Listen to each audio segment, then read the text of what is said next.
சரண்யா, நீங்கள் எப்போ ஆரா ஹெல்த் எஜுகேஷன் இந்த நிறுவனத்துக்குள்ளே நீங்கள் என்டர் ஆனீங்க? 1 இயர் ஆகுது நான் உள்ளே வந்து. ஸோ நான் இதுக்குள்ளே எப்படி வந்தேன்னா, நான் ஒரு ட்ரீட்மெண்ட் பேசிஸில் தான் நான் வெளியே போய் நான் ட்ரீட்மெண்ட் எடுத்துகிட்டு இருந்தேன். ஏன்னா நான் வந்து லைஃப் ஸ்கில் ட்ரெயினராக ஒர்க் பண்ணிகிட்டு இருந்தேன். ஸோ 1 இயர் ட்ரைனிங், அதாவது எனக்கு ரெஸ்ட்லெஸ் லைஃப் தான் சொல்லணும். ஏன்னா காலையில் ஏர்லியராக கிளம்புற மாதிரி இருக்கும், கரெக்டாக சாப்பாடு எடுத்துக்க முடியாது, நைட் ஒரு 7 o'clock அப்படி தான் இருக்கும். ஸ்கூல்ஸ்க்கும் போய் ஆகணும், காலேஜஸ்க்கும் போய் ஆகணும். ஸோ அது ரெஸ்ட்லெஸ் லைஃப்னு தான் சொல்லணும். இதனால் ஸ்ட்ரெஸ்ஸு அதிகம் வந்தது. அது ஒரு ப்ரைவேட் கம்பெனி அப்படின்றனால என்னதான் நம்ம ஹார்ட் ஒர்க் பண்ணாலும் அவங்க வந்து சாட்டிஸ்ஃபை ஆக மாட்டாங்க. ஸோ இதில் வந்துட்டு எனக்கு ரொம்ப ஸ்ட்ரெஸ் அதிகமாச்சு. தென் ஃபுல்லாக நின்றுட்டே தான் என்னோடய வேலை. அப்படின்றப்போ என்னோடய கால்வலி ரொம்ப அதிகமாச்சு. ஏன் கால்வலி வருது, எதுக்கு வருதுன்னே தெரியாமல் வந்தது. ஸோ நான் நிறைய ரொம்ப ரொம்ப பெரிய ஹாஸ்பிட்டல்ஸ்க்கெல்லாம் கூட போய் செக் பண்ணேன். ஈவன் எனக்கு என்ன சொல்கிறது, மந்த்லி ப்ராப்ளம்ஸ் கூட இருந்தது, அதுக்கும் போய் செக் பண்ணோம். எல்லாத்துக்கும் ஸ்கேன் எடுத்தோம், நர்வ்ஸ் ப்ராப்ளம்ஸ் ஸ்கேன் எடுத்தோம். எல்லாரும் சொன்னது, கடைசியாக சொன்ன பதில் என்னென்னா, உங்களுக்கு எந்த பிரச்சனையும் கிடையாது, நீங்கள் நார்மலாக தான் இருக்கீங்க, அப்படி தான் சொன்னாங்க. தென் அப்பாவோட ஃப்ரெண்ட் ஒருத்தர் சஜஸ்ட் பண்ணாங்க. ஸோ பக்கத்தில் ஒருத்தங்க வந்துட்டு அக்குபஞ்சர் வச்சுருந்தாங்க. ஆக்சுவலி அவங்க பேசிக் தான் முடிச்சிருந்தாங்க. சரி, நான் ட்ரீட்மெண்ட் எடுக்க போகலான்னு சொல்லிட்டு, எனக்கு ரொம்ப ஸ்ட்ரெஸ் அதிகமான நான் என்ன நான் பண்ணேன்னா, நான் ஸ்லீப்பிங் பில்ஸ் சாப்பிட ஆரம்பிச்சிட்டேன். ஏன்னா ஸ்லீப்பிங் பில்ஸ் இல்லாமல் என்னால் தூங்க முடியாது, அந்த ஸ்டேஜுக்கு வந்துட்டேன். ஸோ ஃபர்ஸ்ட் டைம் அவங்க எனக்கு ஒரு பாயிண்ட் கொடுத்தாங்க. அந்த பாயிண்ட் வச்சு தான் நான் ஸ்லீப்பிங் பில்ஸ் கண்ட்ரோல் பண்ணுறதுக்காக தான் அவங்க அந்த பாயிண்ட் கொடுத்தாங்க. எனக்கு பெயின் ரிலீஃப் ஆச்சோ இல்லையோ, நான் இந்த பாயிண்ட் கொடுத்தனால நான் வந்துட்டு நார்மலாக என்னால் தூங்க முடிஞ்சுது. ஸோ அதனால் எனக்கு அக்குபஞ்சர் மேலே ஒரு இன்ட்ரெஸ்ட் வந்தது.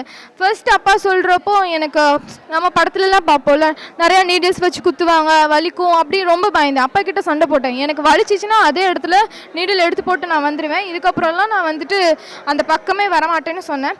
ஆனால் நான் அங்கே போனப்போ எனக்கு அந்த வலி எதுவும் கிடையாது. என்ன சொல்ல, ஒரு எலும்பு கடிக்கிற வலி கூட இல்லை. ஸோ அதனால் எனக்கு ஒரு நீடில் போட்ட ஃபீல் கிடையாது, ஒன்றும் கிடையாது. இதனால என்னோடய நோயும் ரிலீஃப் ஆச்சு. அடுத்து நான் அதை பற்றி சொல்லணுன்னா, அப்பாவுக்கு ஆஸ்மா இருந்தது. ஸோ அதனால் அவர் வந்துட்டு வீக்லி ஒன்ஸ் அந்த மாதிரி சிட்டிங் எடுத்துகிட்ருப்பார், மந்த்லி ஒன்ஸ் அந்த மாதிரி எடுத்துகிட்ருப்பார். ஸோ எனக்கு அப்புறம் அப்பா ஃபைன் பண்ணது என்னென்னா, அவர் நம்ம ஆரா ஹெல்த் எஜுகேஷனோட அட்வர்டைஸ்மெண்ட் ப்ரோக்ராம் டிவியில் பார்த்ததுக்கப்புறம் அவர் வந்து இன்ட்ரடக்ஷன் கிளாஸ்க்கு வந்தார். தென் வந்துட்டு என்ன படிக்க சொன்னார், இன்ட்ரடக்ஷன். நான் அப்பாவுக்கு வந்து இப்போது 59 கம்ப்ளீட் ஆகிடுச்சு. ஸோ அதனால் நீ படி, உனக்கு ஃப்யூச்சரில் யூஸ்ஃபுல்லாகவும் இருக்கும், நீயும் 4 பேர்த்த க்யூர் பண்ணுற மாதிரி இருக்கும் அப்படின்னு சொன்னாங்க. சரின்னு சொல்லிவிட்டு நான் கிளாஸ் அட்டன் பண்ணேன். ஈவன் இந்த நம்ம ஆரா ஹெல்த் எஜுகேஷனுக்கு வரத்துக்கு முன்னாடி, வந்ததுக்கப்புறமும் சரி, வரத்துக்கு முன்னாடி சரி, நிறைய அக்குபஞ்சர் கிளாஸஸும் பார்த்துருக்கேன், ஹாஸ்பிட்டலும் பார்த்துருக்கேன். ஆனால் இந்த மாதிரி ஒரு கோர்ஸ், இது என்ன சொல்கிறது, டீச்சிங் ஃபீல்டு இருக்க கோர்ஸ் நான் இது வரைக்கும் பார்த்ததே கிடையாது.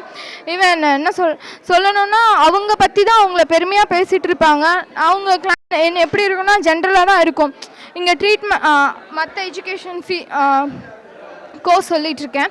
ஆனால் நம்ம ஆரால பார்த்தோன்னா, நம்ம ஒரு பாயிண்ட் கொடுத்தாலும் அது பர்ஃபெக்டாக க்யூர் ஆகிற மாதிரி தான் இருக்குது. ஸோ இங்கே நான் இப்போ நான் எம்மாக்கு பண்ணிகிட்ருக்கேன். இன்றைக்கி கூட ஒரு கிளாஸ் இருக்குது, அப்பாவை அனுப்பிச்சி வச்சுருக்கேன். அதுவும் அக்குபஞ்சர் ஃபீல்டு தான். சரி, நீங்கள் போய் பார்த்துட்டு வாங்கன்னு அனுப்பிச்சி வச்சுருக்கேன். ஏன்னா நான் இங்கே வந்துட்டு கற்றுக்கிட்ட விஷயம் வேறு எங்கேயும் நான் கற்றுக்கிட்டது கிடையாது.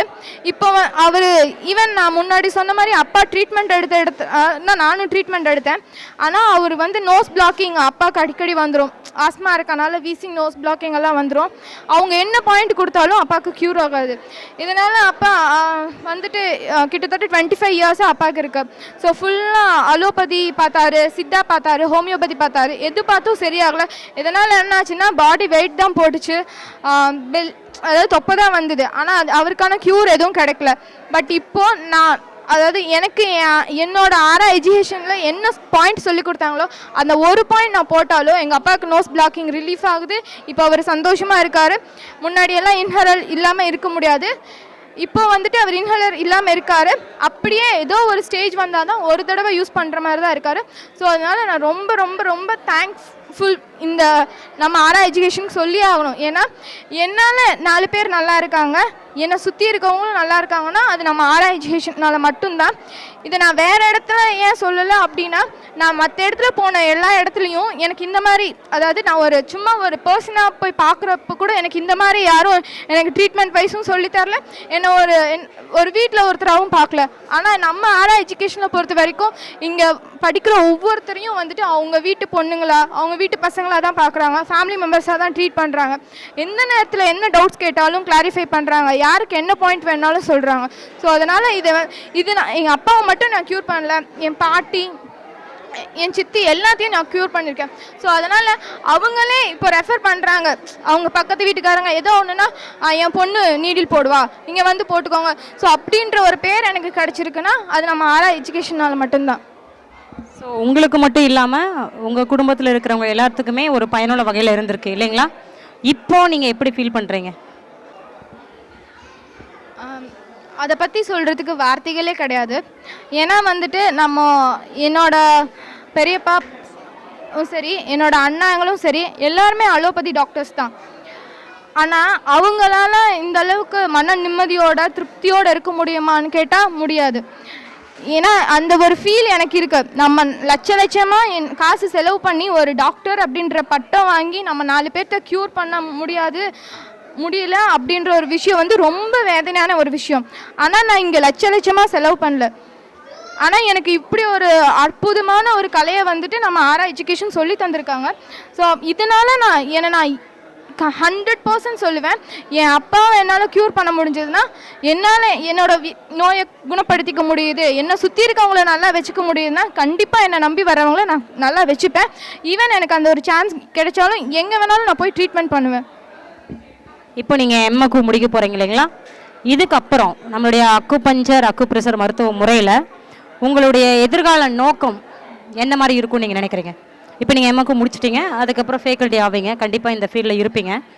ஒரு சேவை மனப்பான்மை தான் இல்லைங்களா? இது வந்து வியாபார நோக்கத்தோடு இருக்கிற மருத்துவ முறை இல்லை. அப்போ உங்களுடைய எதிர்கால நோக்கம் இந்த மருத்துவத்துறை பற்றி எப்படி இருக்கும்? ஈவன் நான் இது வரைக்கும் ட்ரீட்மெண்ட் கொடுத்தது எதுவுமே நான் யார்கிட்டையும் எனக்கு என்ன சொல்கிறது, பேஷண்ட் கிட்ட நான் ஃபீஸ் வாங்கலை. ஏன்னா வந்துட்டு இது வந்து எனக்கு சொல்லி தந்த குருவும் சரி, மற்ற என்னோடய ஃபேக்கல்ட்டிஸ் எல்லாருமே எனக்கு குரு தான்.